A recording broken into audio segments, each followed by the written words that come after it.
we go. And that is it. We are live. Good evening, everyone. Welcome to the Joy Reid Show. It is 7 o'clock on Monday, June 23rd. I will note that date because yesterday at this time, it appeared that Donald Trump was in the midst of starting World War III. Today, he may be in taco mode. I want to read you what Donald Trump has just tweeted out. Caitlin Collins has posted about it. Congratulations to everyone. He put that in all caps. It has been fully agreed by and between Israel and Iran that there will be a complete and total ceasefire in all caps at approximately 6 hours from now, when Israel and Iran have wound down and completed their in-progress final missions. For 12 hours, at which point the war, in initial caps, will be considered, all caps, ended. And then this is the part that Caitlin Collins highlighted. Caitlin Collins of CNN highlighted in her post. Officially, hold on, I'm sorry, my camera is moving here. We're going to move it back. Officially, Iran will start the ceasefire, and upon the 12th hour, Israel will start the ceasefire, and upon the 24th hour, blah, blah, blah. Donald Trump announcing an end to the war that he got us into for no reason whatsoever. Donald Trump, over the last several days, has done everything he can to seem as incoherent as possible on the subject of what our policy is toward Iran. On Saturday, he jumped into a war that Israel started. I want to make that very clear. Israel decided it was in their interest to begin bombing Iran, but they knew that they did not have the kind of weapons that could actually take out the 3 nuclear sites, Natanz being the one a lot of people have heard of, Firdos being another one. There were 3 sites in total. They can't take them out because they do not have the bunker buster 3,000-pound bombs that are necessary to do that. The United States is the country that has those kinds of weapons. We use the 2,000-pound variety, or allowed them to bomb Palestinian children and women and men while they were asleep or in hospitals or schools. Those were the 2,000-pound bombs that President Biden allowed them to use on Palestinians. But there is also a 3,000-pound bunker buster bomb that is designed to go down beneath the earth and destroy whatever is below. Here's the problem.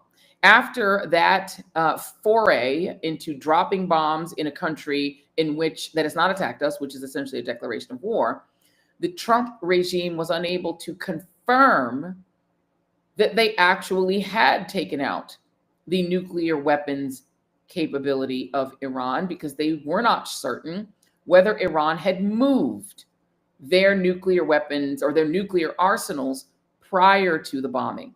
I mean, they knew that the United States possibly could join Israel's attack on them, so perhaps they moved it. They could not confirm it because this administration is actually not competent.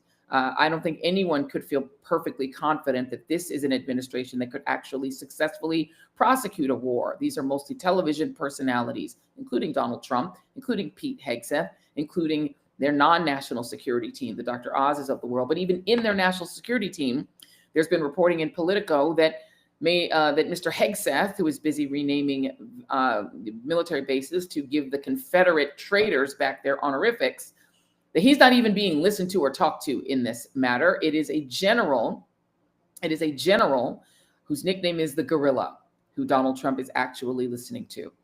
Should make you feel really confident. Over the weekend, not long after the bombing by the United States of a country that had not attacked us, after that, not that long after that bombing campaign, and after Donald Trump made his announcement standing beside J.D. Vance and Pete Hegseth and Marco Rubio, we interviewed Trita Parsi, who is the co-founder of the Quincy Institute for Responsible Statecraft. The Quincy Institute has expertise on the region, but particularly on Iran.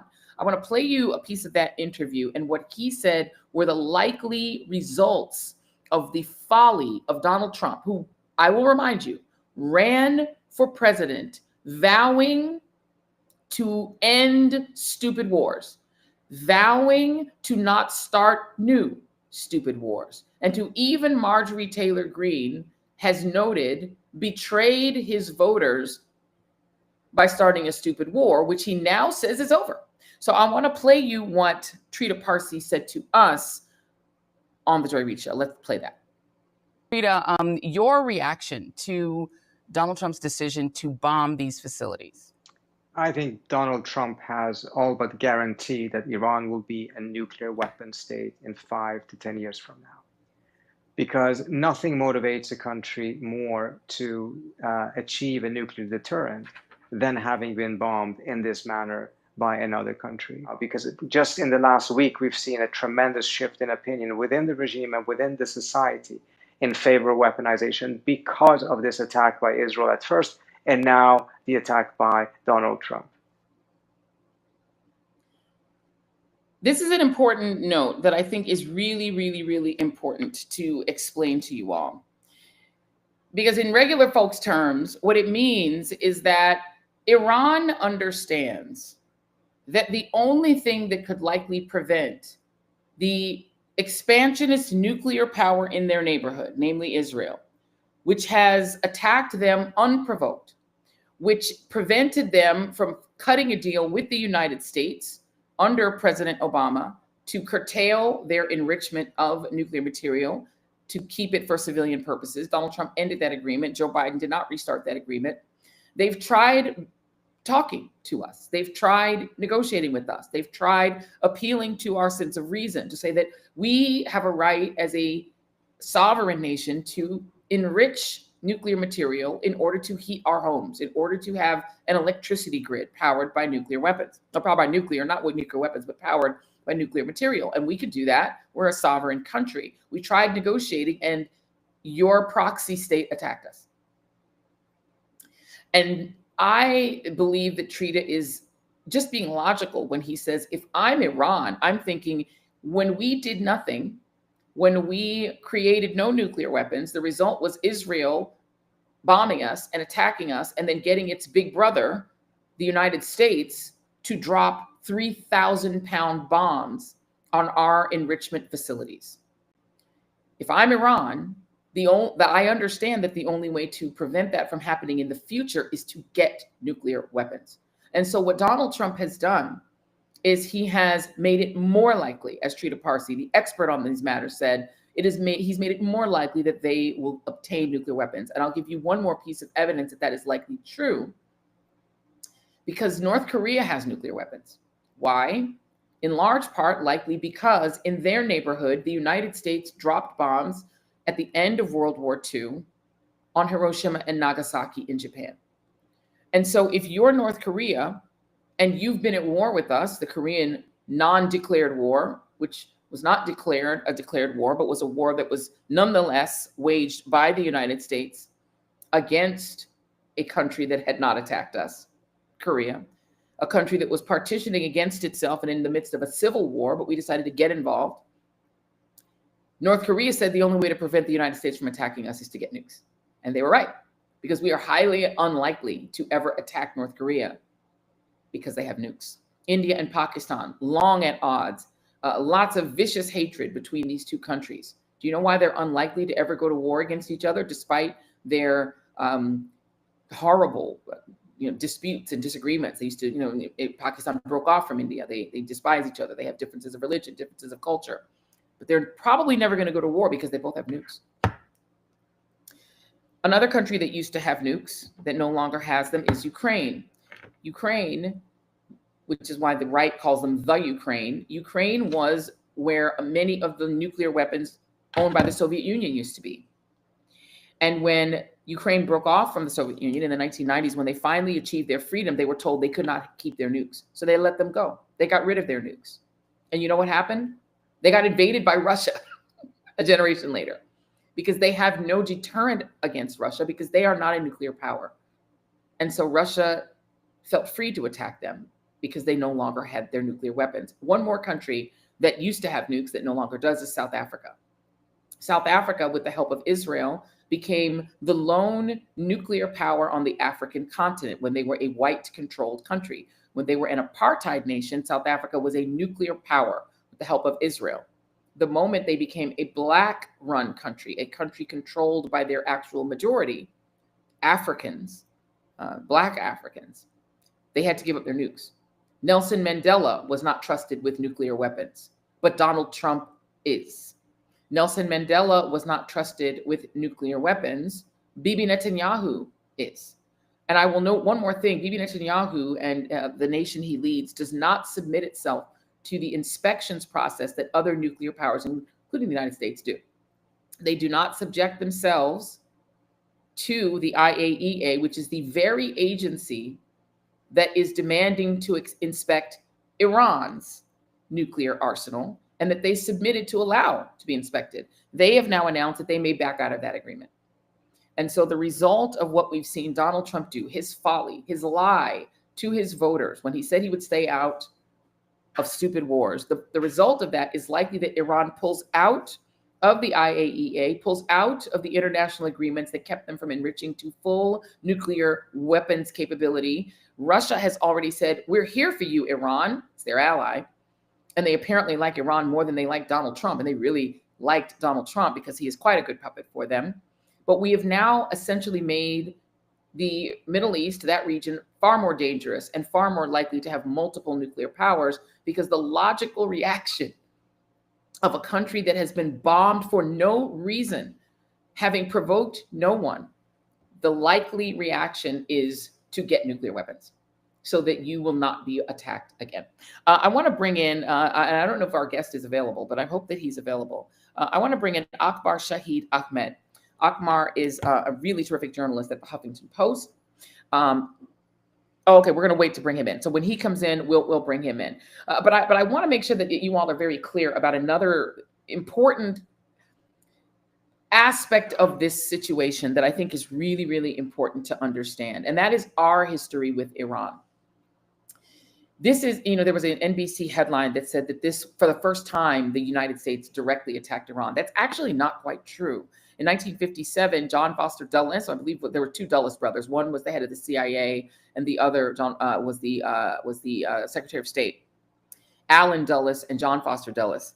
One of them has the Dulles Airport named after them. But back in 1957, they helped to overthrow the duly elected government of Iran. The duly elected leader of Iran was named Mossadegh, Mr. Mossadegh. And he demanded an audit of the British Petroleum Company, which we now call BP, which was mining for oil or searching for oil, drilling for oil inside of Iran, which is one of the most oil-rich countries on earth. And when he demanded that audit, the reaction of the British and the Americans, who believed that they had a right to control the oil under the soil of Iran, was to refuse to allow this inspection.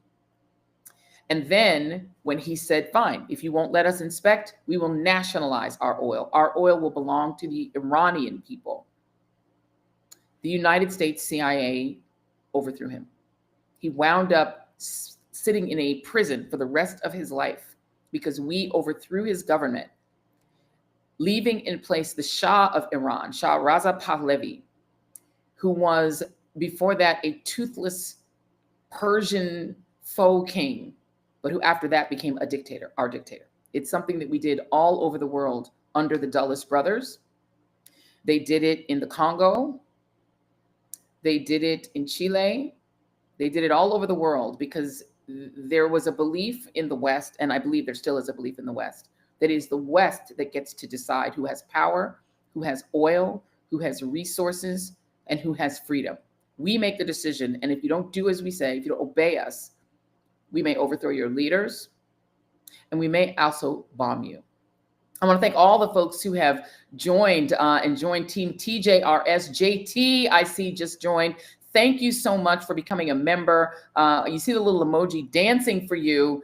The emojis will dance for you if you become a member. We do love that. I want to go back and I want to thank Maria's Products, who is also a member of the Team TJRS family. What that means, if you join Team TJRS and you become a member, we're going to plan some members-only chats because I know you guys have questions, and we're going to allow our team members to exclusively chat with me. We're going to build up to a critical mass of members, and then we're going to launch some what do they call them? Ask Me Anything. So we're going to let you guys chat with me, and I think that's going to be fun. I'm an old radio girl, so I love to chat with y'all. Let me bring in our guest. His name is Akbar Shahid Ahmed. of the Huffington Post, terrific journalist. He's covering all of this. Ahmed, thanks for being on the show. Akbar. Thanks for having me, Joy. Thank you. Okay, so Akbar, talk to me about where we are right now. I read earlier from, and let me just say, I actually really dislike reading from Donald Trump's silly posts. I think this is an awful way to do news, and I think it's a terrible development in our industry that we get our official statements from Donald Trump's stupid social media. I think it's insane that this is something we do, but there we are. This is where we are. He announced on his silly social media that there's now a ceasefire. Is there any evidence that that's true? Not firm evidence. There's some, the Israeli government has issued a statement saying they're doing punishing strikes in Iran, and we know that they are bombing Iran as we speak right now. So they are currently bombing Tehran. The Iranian government has not denied that there's a ceasefire, but they haven't confirmed that it's true. So looking at the Israeli pattern of escalation before de-escalation, and looking at the fact that the Iranians haven't denied, it's possible something was close. But I think it seems likely right now that Trump maybe jumped the gun and talks were happening. But, he was so eager to be seen as this peacemaker. He wants the Nobel Peace Prize. It's a fixation for him. So he went ahead and went on Truth Social. Bombing a country that has not attacked you and then announcing it's a ceasefire is a hell of a way to try to get the Nobel Peace Prize. That would be like punching someone in the face and then handing them a Band-Aid and wanting gratitude. We attacked them. They didn't attack us. What would he be getting a Nobel Peace Prize for? Cleaning up his own mess?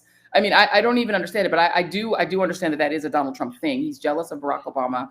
Barack Obama has a Nobel Prize and he wants one too. Can you talk about the lead up to this foolishness that we've seen, this tomfoolery, if I was going to put it in the most inane terms?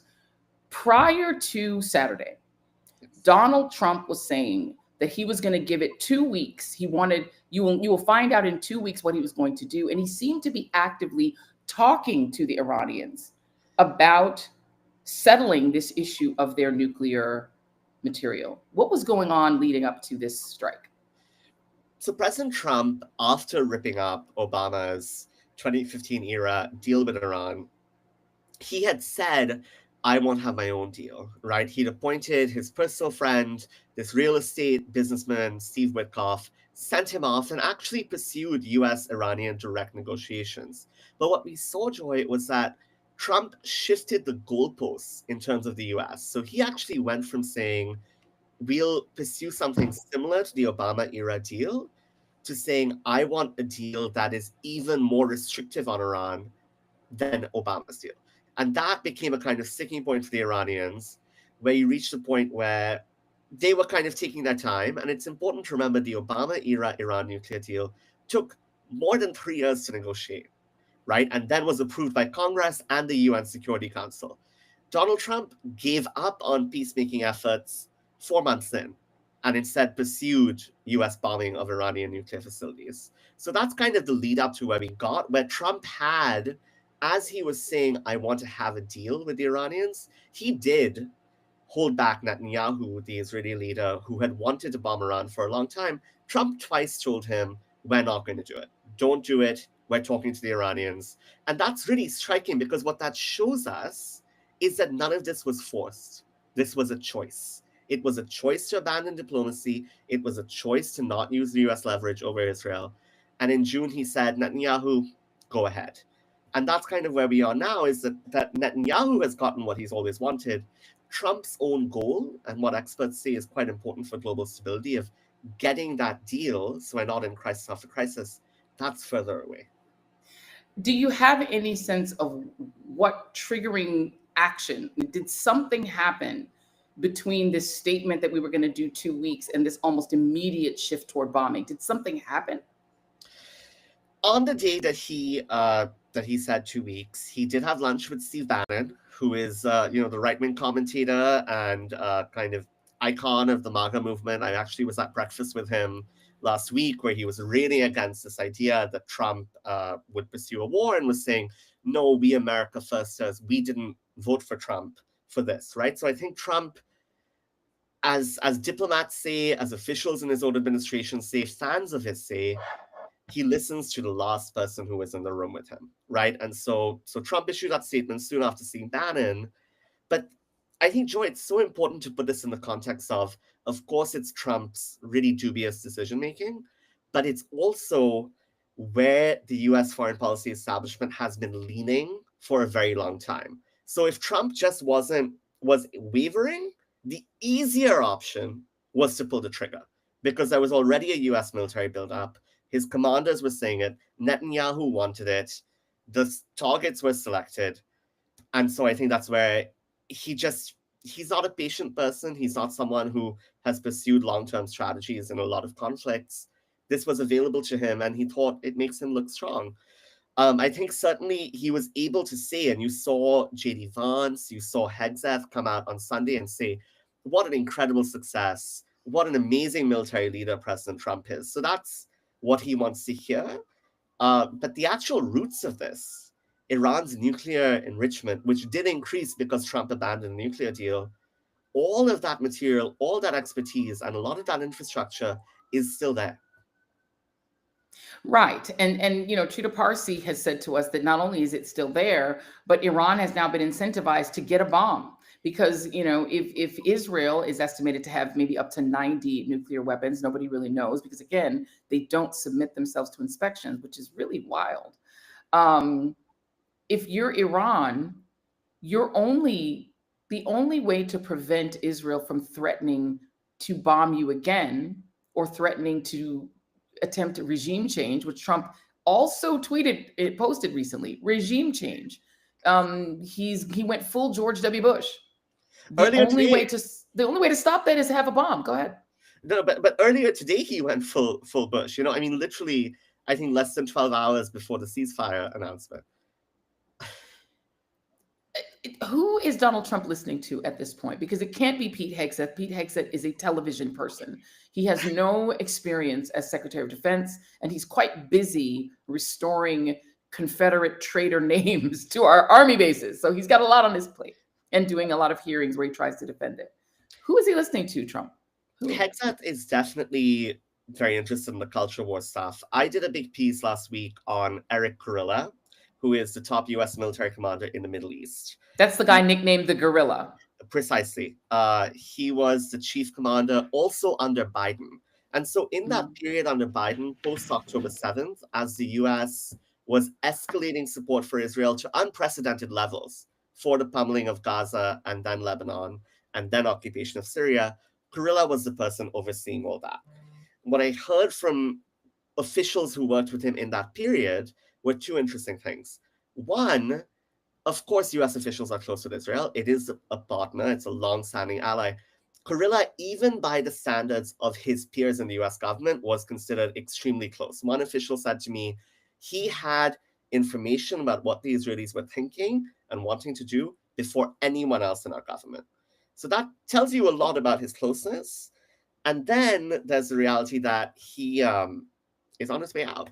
This is his legacy issue. You know, he had gotten really into this idea of the Israeli plan to reshape the region, and he's leaving office in a couple of months. What we know from other reporting is that Kurilla has a direct line to the Oval Office. If you remember, Trump dismissed the chairman of the Joint Chiefs of Staff, C.Q. Brown, and put in someone at a very lower level, right? So this is not someone experienced in that position. Kurilla has been in his job for years and has been quite pro-Israel, quite hawkish. I think he's a big advisor. I think J.D. Vance, to an extent, is an advisor. But what we've seen from Vance and Rubio is that they will turn on a dime, right? I mean, their primary goal is fealty to Donald Trump. So I think if you're thinking about who's in his ear and who has interests, it's Kurilla. It's to some extent pro-Israel donors. It's also Steve Bannon. It's also maybe Tucker Carlson. We don't know that. People who present themselves as icons of this MAGA movement. But what I think is so interesting is that the Republican spin machine tonight is in overdrive already, right? So you've seen Tom Massey, who's the only Republican member of Congress willing to rein in war powers, has already said, okay, President Trump got a ceasefire. Maybe we don't need to talk about Congress declaring war, which is, there's no ceasefire yet, you know? Let's talk about Mr. Kurilla and his influence. First of all, Do you get the sense, because there is a school of thought that is out there that says that this is an unchanged policy, that if Biden had been president, maybe if Kamala had been president, it still might have happened. Do you have any reason to believe that? What I can say is General Kurilla prepared these plans under the Biden administration. The plans for a joint US-Israeli strike on Iran, which had been vetoed by every US president, were developed under Biden. And it was not that Biden said yes, but also importantly, he didn't say no, right? And so that permits that discussion to start happening. I think there's also a general sense of the emboldening of Netanyahu. Many periods throughout the war, throughout 2024, I mean, we're now almost 2 years into the war in Gaza, Netanyahu had thought the Americans would pull the plug on him, truly at some point, right? And Hamas thought that. Israelis in general, as a public, thought that. It never happened. And so that degree of kind of hubris that was able to build in the Netanyahu government was really clear. And the Biden era was able to shift the goalposts. I mean, notably, if you think about it, we don't hear anymore about the Israeli hostages in Gaza. Their hostage family movement feels abandoned. And Israel has actually now started to call the Gaza war a secondary front, which is truly remarkable because it's still an active war. I mean, dozens of people are killed every day. So that period certainly got us there. But I will say, Joy, you know, I'm writing a book and working on a book about the Biden administration's choices on Gaza, and the extent to which people don't want to acknowledge that break. I was speaking with a former Biden administration official, high level, earlier today, and I pushed them to talk about how did your Gaza policy bring us here? Because you're talking about international law, the UN Charter. That conflict blew through all those things. So do you guys have any remorse, regret? It's not there from the Biden folks. And to stay on this for just a moment, because it is so clear, I think, what you're saying, that Bibi Netanyahu has been thoroughly emboldened, not by Trump, but before that. Multiple American citizens or dual citizens were killed. Shireen Abu Akleh, the journalist who is an American, had an American passport. Teenagers, there were just recently two, I believe, 17-year-old boys. No response from the United States. No sense that you cannot kill our citizens on your soil in your war, or there will be consequences. Nothing. No consequences. They were free to do whatever they wanted. The United States walked away from and abandoned UNRWA at the demand of Mr. Netanyahu because he wanted it done. And the number of dead in Gaza is so staggering and so shocking. And the children under buildings, under rubble, without legs, without arms, and who are now starving to death. All done before January 20th, 2025. And so I wonder to what extent there is a sense in the foreign policy community that perhaps it was inevitable that an unrestrained, expansionist Bibi Netanyahu, who's been gobbling up territory in the West Bank, probably will put settlers back in Gaza at this point. We don't know. Yeah. That he would have done it, that he was going to do it anyway. He was just waiting for the right moment and to flatter Trump enough to get him to look the other way. And that he would have done it regardless. I mean, I don't know about Kamala Harris, but I think she had a different view, but I don't know. Your thoughts? I think she had a different view. I think Netanyahu, though, it was step by step.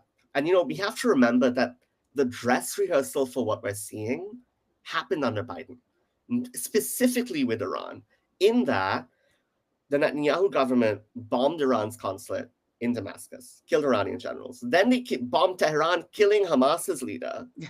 And the U.S. said in both those scenarios, clear breaches of sovereignty that the U.S. would never accept for itself or for Israel. It said, we're going to defend Israel. And that's the important part of the policy that I think gets overlooked, because so many people are focusing on, is Trump helping Netanyahu bomb Iran? The important thing is, even before Trump decided to do that, he was shielding Israel from any consequences of its actions, as did Biden, right? Because there's constant missile interception.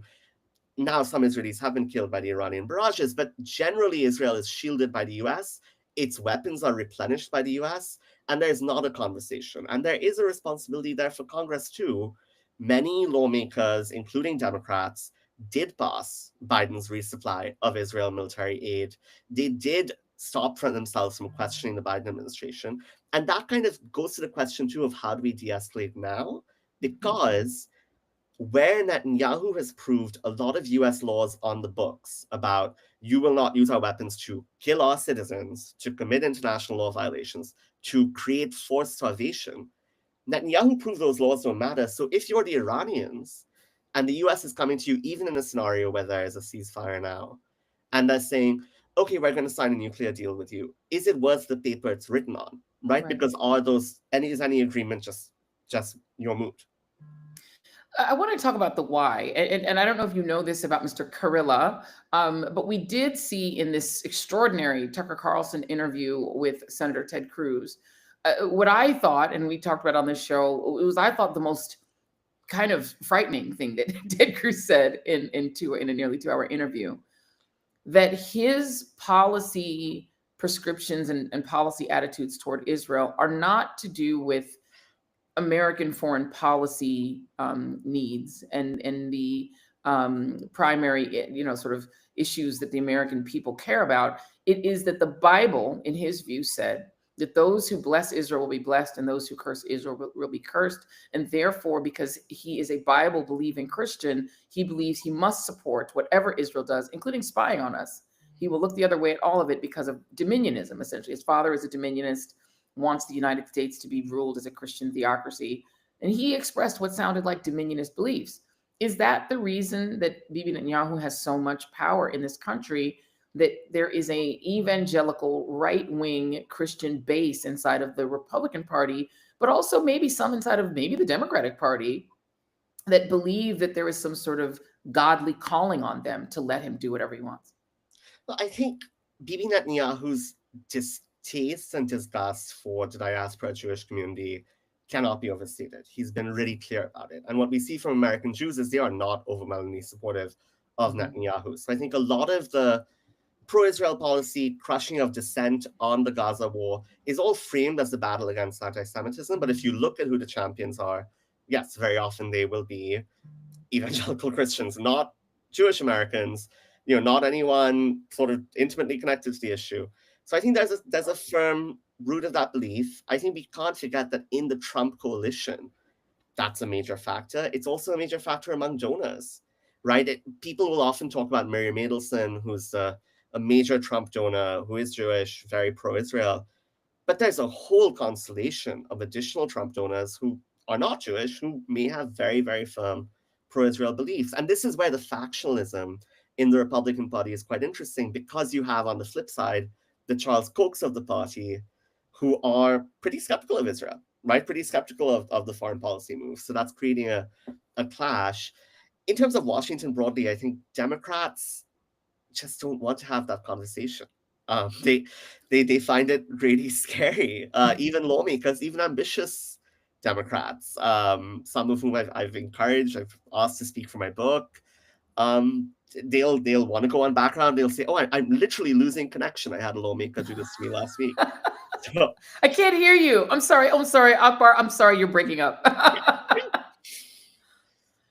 Frightening. Last question to you before I let you go. Any word from the Iranian side, of diplomatically? Do they seem to want to stand down, or do they seem to be spoiling for war? Maybe mining the Straits of Hormuz, closing off that oil supply route, something like that.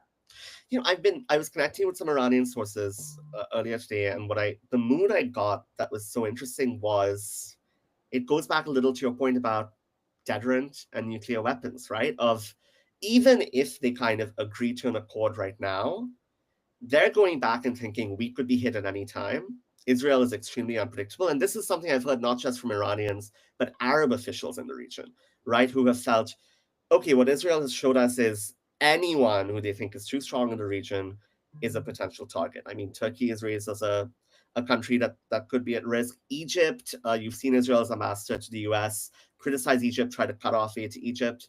So there's a real anxiety, and I think Iranians may not be spoiling for war at this moment, but I think later in the Trump presidency, and it's kind of the scariest place for that to happen given the decision-making process, but further down the line in the Trump presidency, this Iran issue is indisputably coming back because they are fortifying their defenses and they know that they'll be under attack again.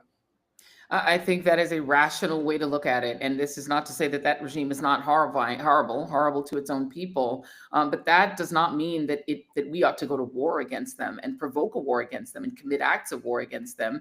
They haven't done anything to us, right? I mean, this is the frightening thing, is that we've gone down this road of American presidents simply bombing non-white countries, bombing brown countries whenever they feel like it, for whatever reason they feel like it, removing whatever leader they feel like, and doing it with impunity. And it now appears that Israel has joined the club, and it is not a good look. The echoes to Trump's general concentration of power are so indisputable, Joy. I mean, when you look at the notice that came out from the Homeland Security Department today, they literally said Iranian nationals may be forming terror cells. And this is, yes, is there a risk of domestic terror? Of course, people should be aware. The Iranian regime has shown interest in that. But to villainize, demonize foreigners, that's echoing Bush. Yeah. And it's echoing the broader project of this presidency. Yes, it is interesting. I never thought of Donald Trump as a neoconservative, but here we are. Welcome to the NeoConservative Club, Donald John Trump. You are now exactly what you claim to despise. Well done. Akbar, Shahid, Ahmed, I can't wait till your book comes out. Please come back often. Thank you so much, Joy. Thank you. That was frightening, but I think it's really important. We like to say scaring is caring on this show. I want to take just a moment to thank everyone who's joined while we have been in this conversation. Akbar, Shahid, Ahmed, you can find his incredible journalism at the Huffington Post. I want to thank, is this here, Patrena Bloodworth. Thank you very much for joining Team TJRS. I want to thank Carlene Cherry. Hey, Carlene Cherry. Thank you for joining Team TJRS. Kiana Maria, thank you for joining the club. We love it. We love it when you guys join. We've got Top Dog Canine Foundation, also a member of Team TJRS. I'm looking at the chat. I see you guys in there. Thank you very much. We got somebody named Sister Saul say they knew Trump was crazy. This is frightening. And I think anybody who lived through the Iraq War madness, and I got out of news because of the Iraq War, because I was so opposed not only to the war, but to the way the American media seemed to be rooting for it and shaking their pom-poms for it. I think the frightening thing is how easy it is to push an American president into bombing other countries. And, we talk about Russia and their ugly aggression toward Ukraine, but it's kind of difficult for us to get the moral authority to argue against what they're doing when we're allowing our friends to do it. And then when our friends do it, we join in. The United States is the #1 donor to the Israeli economy. We give them $3 billion a year. That should give us leverage. And if we say, hey, you can't use our bombs to bomb a country that didn't attack you, they really probably should say, okay, whatever you say, friend. But instead, it appears that Donald Trump can easily be flattered, coerced, tricked. Apparently, Bibi Netanyahu made a case that Iran was trying to assassinate him, made all sorts of cases to try to get him to do what they wanted done. This is not a war that any American voted for. I honestly, and I've said this before, I don't even believe that Trump voters voted for it. I do believe our next guest is in place. I'm going to go ahead and try to bring him in. Yeah, Ibrahim Russul is it former Ambassador Ibrahim Russul in the house? Let's see if we can bring him in. He's not in the house. Okay, we're going to try to get him in. I decided that I wanted to bring back Ibrahim Russul, who was a fantastic guest. He was one of our first guests on the Joy Reid show, because I really think we need to broaden this conversation and have more context in this conversation, because this is not just about the war or whatever we're calling it with Iran, that was started not by Iran, but apparently by Israel, and then we jumped into it. But there's a bigger conversation about who is allowed to have nuclear weapons and who is told no.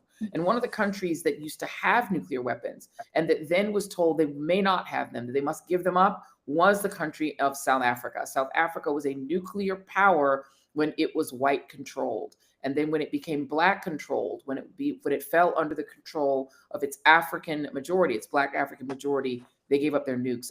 Joining me now is our friend, Ambassador Ibrahim Russul. Thank you for coming back. I know it is super early or late or early where you are in South Africa. Thank you, sir.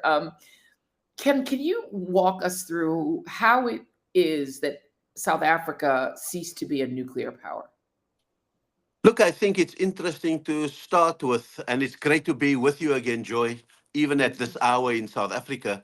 But it's interesting to start with how we became a nuclear power. We became a nuclear power with a direct um, collaboration between Israel in the 1960s and the apartheid South Africa in the 1960s. South Africa was rich in uranium. Israel needed that uranium from us, bought about 550 tons of it, and developed their nuclear program. And then, in exchange, gave South Africa the technology, the materials, and some of the people to develop these nuclear weapons in South Africa. And so that's what South Africa lorded over the African continent and gave it its superpower to force agreements from Frelimo in Mozambique and so forth. So come 1989, 1990, and it's very clear that Nelson Mandela was going to be freed, that there was going to be an ANC government, and suddenly there is this push from F.W. de Klerk, who's the last apartheid president, as well as the United States and Europe, that South Africa must not have this stockpile of highly enriched uranium and nuclear bombs, because the fear of it falling into the hands of what the West had designated as a terrorist movement, the African National Congress, and Nelson Mandela was designated as a terrorist, the dread of that nuclear bomb being in black hands was a breach too far. It also, however, coincided with the ANC's own commitment against nuclear weapons. And so there was, therefore, after 1990, as Nelson Mandela was on his way to the presidency, there was this mutual agreement to dismantle South Africa's nuclear weapons, to store the highly enriched uranium that we had, which we still have today, and then, and ironically, we export some of that enriched uranium, for example, to the United States as nuclear medical isotopes that is now used for peaceful purposes in the United States. So that's the story of nuclear power and the dismantling of the nuclear weapons, but most important, the dread of nuclear weapons being in the hands of black people like Nelson Mandela. And it seems to me that the West is making some very interesting, intriguing choices about who shall be a nuclear power and who shall not. It isn't just black countries like South Africa, but it's also Ukraine. And deciding that the way to achieve peace is to have a small number of hegemonic countries that get to have nukes, and everyone else is being told no. When you hear countries have this incredible unanimity, from Australia to England to France, you go around the world, I've been just scrolling through the headlines, and they're all saying Iran must not be allowed to have a nuclear weapon. As a country that gave up its nuclear weapons, what do you make of that? Look, I think that there is no proof that Iran is days away from having a nuclear weapon, although there is consensus that Iran has enriched nuclear material. But you see, what has happened is that nuclear weapons have become the instruments of equilibrium in the world. If there's tension between Pakistan and India, and each has a nuclear weapon, they hold each other at the neck, and that's how they find equilibrium. The same with the old United States, Soviet Union, and so forth. What's in the Middle East is a disequilibrium. Israel has about 90 nuclear weapons. No one else is allowed to have it. And that is the dread of Iran having a nuclear weapon, because it then cancels out Israel's hegemony and domination of the region, because despite its size and its proclaimed victimhood and all of those kind of things, the thing that it holds over the region is its possession of nuclear weapons, and the mindset is that if Iran were to have a nuclear weapon, it then brings the whole region into equilibrium, and then you cannot just do what you've done over the last 12 days, go and bomb any place that you want to. You even then change the calculus on what happens in Gaza, in Palestine. You then decide whether Israel can be within kilometers of Damascus and all of those things. Then the whole calculus in the region changes, and hence the consensus that Iran should not have a nuclear weapon, and they're going so far now as to say Iran should not even possess highly enriched uranium. And may I end on this note, when I was ambassador the first time, even under President Obama, there was enormous pressure on me to persuade my government in South Africa to hand over all its highly enriched uranium that it obtained from dismantling our nuclear weapons and handing it over to the United States. My response was very simple.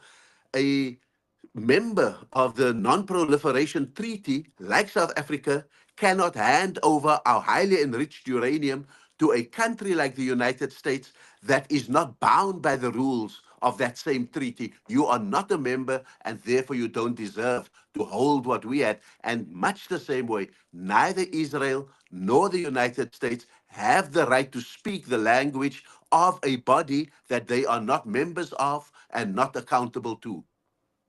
And not only that, but the United States is the only nation on earth that actually used nuclear weapons on civilians. We did that at the close of World War II, not because we needed to do it to win the war, but if you believe some reports, it was because we wanted to see what it would do.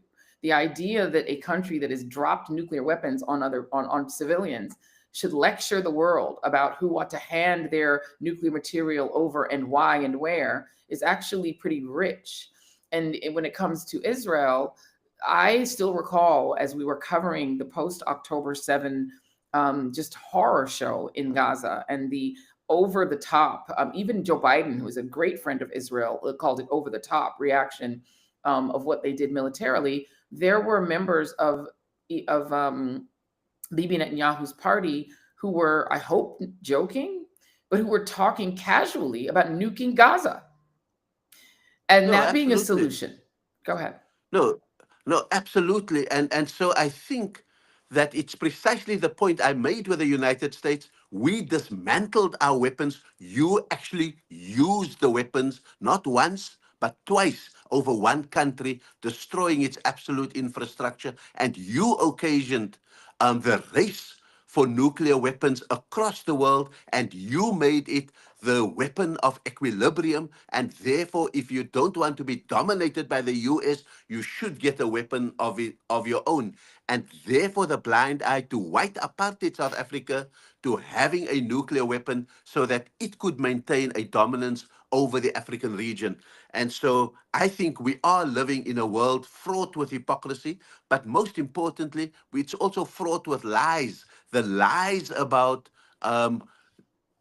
Iran possessing nuclear weapons.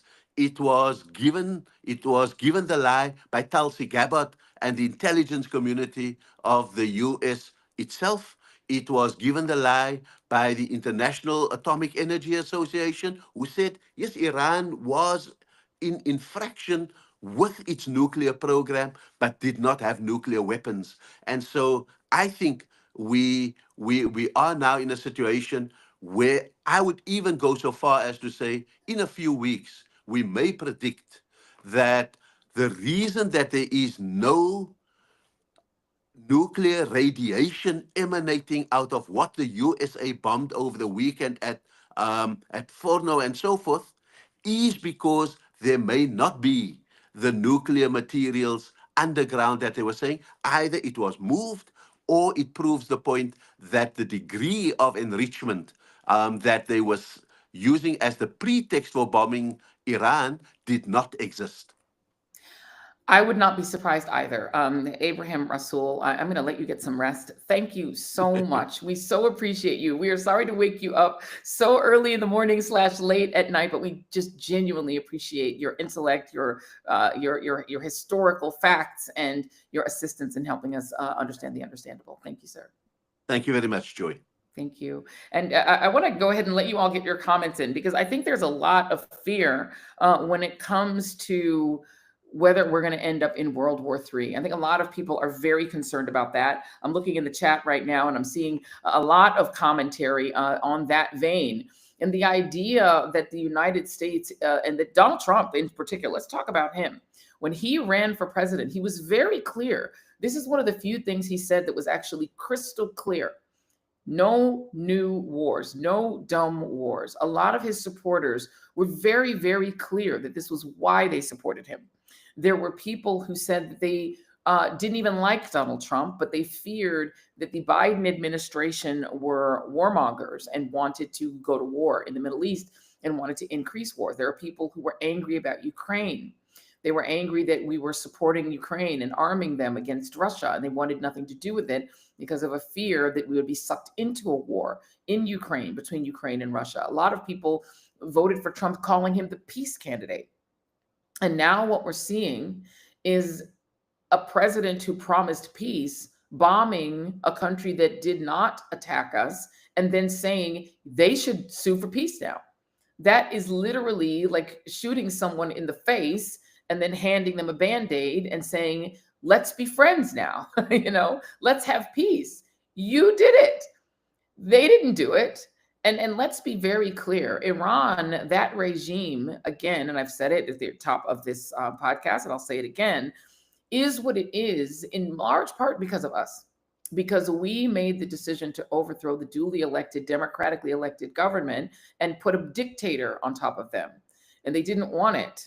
And they decided that they would prefer to have the mullahs than to have our dictator, the Shah of Iran. And the Dulles brothers did that, and now we are where we are.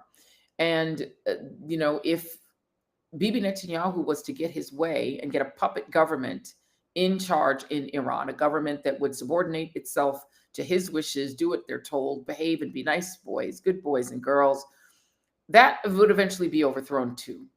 That puppet government of his dreams would also be overthrown. We shall recall that in Ukraine, for a while, Russia had a puppet government. They placed a puppet government in charge in Ukraine, and eventually it was ushered out. It was cashiered out because people really don't like being ruled by puppet governments, and eventually those governments are removed or overthrown. I want to take a moment just to welcome a few more people to the club. This is JGC. Welcome to Team TJRS. I want to thank Shane Xavier, also a member, and also a member of the Readers. That means, and the Readers are people who are subscribers both here, they're club members here, and they're also a member over at the Joy Reid, joyandreid.com, which is called, we call that, what do we call it? Joy's House. John Craig, also a new member. Avery Jean, or Avery Jean, thank you very much for joining Team TJRS. I want to thank Sharon's Sweet. What is this? I don't know. Is this jewelry store? Are you a jeweler? We want to know what you do. Thank you very much for joining the team as well. And I think I thanked Kayana Maria as well. What do you all think? Do you guys fear that we are headed for World War III?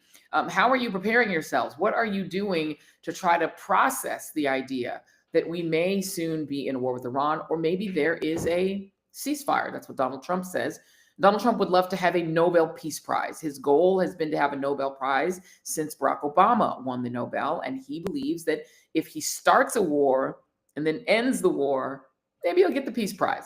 That is his goal. I don't know. It doesn't make any sense. But I do know that if I was a Trump voter, and it's hard for me to imagine being a Trump voter, but if I was a Trump voter, and I voted for him primarily because he promised not to start new dumb wars. If he promised to stay out of wars that were not necessary, and to go across the world to bomb other countries when we had no business being over there. If I voted for him thinking he was going to just lower the price of eggs and make my life more affordable, if I voted for him thinking he was going to give me a stimmy, which I try to tell y'all, he wasn't going to give you a stimmy. But if I voted for him thinking that I was going to get economic relief, thinking that I was going to get an opportunity to get up off the mat economically because my rent is too high and food prices are too high and gas prices are too high, and I believe for whatever reason that because he was on The Apprentice, he knew something about the economy that Vice President Harris didn't, I think right now I would feel betrayed. Marjorie Taylor Greene has tweeted that, at least for now, she seems to feel betrayed. I'm sure she'll get over it once she is whipped back into shape by the MAGA cult and told that she is never to dissent from the God that is Donald.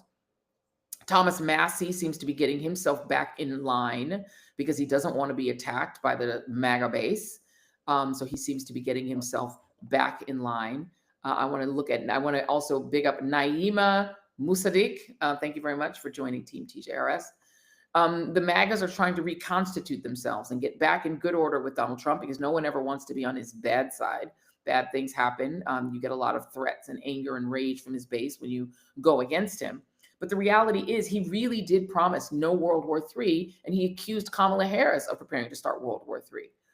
A lot of people who voted for Donald Trump voted for him thinking that he was going to be the candidate of peace, but it's sort of like voting for Nixon back in the 70s, thinking he was the peace candidate. It almost never works out. People promise no wars because they want you to vote for them. They promise no new wars because they want your votes. They want your support. But what we've now discovered is that when Donald Trump said that, he either didn't mean it, or he didn't understand it, or he just hadn't made the deal with Bibi Netanyahu. And once that deal was made, well, he started bombing Iran. If you're enjoying this content, please hit that like button. We really appreciate it. Please hit that share button. We want to let everyone know that we are here. And we're going to be joining you guys live more than not here at 7 p.m. We've also got some really, really amazing interviews that we taped earlier. If you didn't get a chance to see my interview with Trita Parsi, that is up live right now on the Joy Reid Show page on our YouTube channel. I will note my background. You'll see that I don't have my pretty TJRS fabulous background behind me. That is because we are on location on today. I'm coming to you live from New York City. The brick indicates I'm in New York City. So please be patient. We are on a different set, but yes, we are on location. We're going to be on location all this week. On Friday, we're going to be in the great city of Jackson, Mississippi. We are going there on the occasion of the 100th birthday of one Medgar Wiley Evers. Because while the Trump regime and Pete Hegseth have decided that Medgar Evers is not worthy to be celebrated or to have a ship in his name, and that any Black, woman, gay, trans, or non-white Christian person is unworthy to be celebrated in our United States military, he wants them all to go away, to get out. We still understand these are people worth celebrating. So I'm going to be in Jackson, Mississippi. If you guys are in Jackson, please holler. Please try to come on out. I'm going to post on joyandreid.com, which is the Substack page, where I'm going to be. So you guys please come out and check me out when I am in Jackson, Mississippi. That is going to be really great. Those who are saying, welcome to New York City, thank you very much. I always love being in the city. This is my home city. This is where I'm from, right? I'm not in East Flatbush right now, but I am originally from New York. So always great to be in New York. So please go ahead and subscribe. It is free to subscribe. You do not have to pay to become a subscriber. And I want to thank everybody who has already subscribed. We got to 1 million streams in record time on the Joy Reid Show. We're getting like a silver plaque. Isn't that wild? They send you a plaque. It's like when you get Room Raiders. I got a 10 on Room Raiders, and they sent me an actual like award. Like when back in the day, during the COVID days, when everybody was looking at everybody's, their interiors of their homes. I promise you, we're getting a plaque, and YouTube sends these plaques to people who get to 1 million streams, but they typically don't get to 1 million streams in a week, which we did. Barbara Lee, welcome to Team TJRS. We love to have all of you. And as I mentioned before, when we get to a critical mass of team members, we're going to do a chat just for you. We're going to talk with just you guys. We want to do a chat just for our Team TJRS members. And y'all let me know what you guys want to chat about. So we will do that. We had one more guest that we were teeing up, but he didn't make it. He didn't make it in. And I actually am going to go ahead and wrap this up for now. I want to thank everybody for joining tonight. Please hit that share button, hit that like button. Tell a friend. I always say tell a foe just to piss them off, because you never know. There might be a MAGA who wants to be decultified. They may want some actual, real good information, and they may also want to avoid World War III. Maybe this is the wake-up call that people needed. If it wasn't the mass deportations and snatching people off the street, who knows? Maybe it'll be war with Iran. Thank you all very much for tuning in. I appreciate love each and every one of you. Thanks for all the love, the congratulations. I'm sitting here reading the chat. I'm like scanning it and reading it. I appreciate everyone, whether you are a member or not, or just up in here hanging out with me. Thank you, friends. I so appreciate you guys. Have a wonderful rest of your evening. And let's stay out of stupid wars. This Nathia, welcome to Team TJRS. A late joiner, but a joiner nonetheless. Much love, everyone. Have a great night. And I will see you on Wednesday.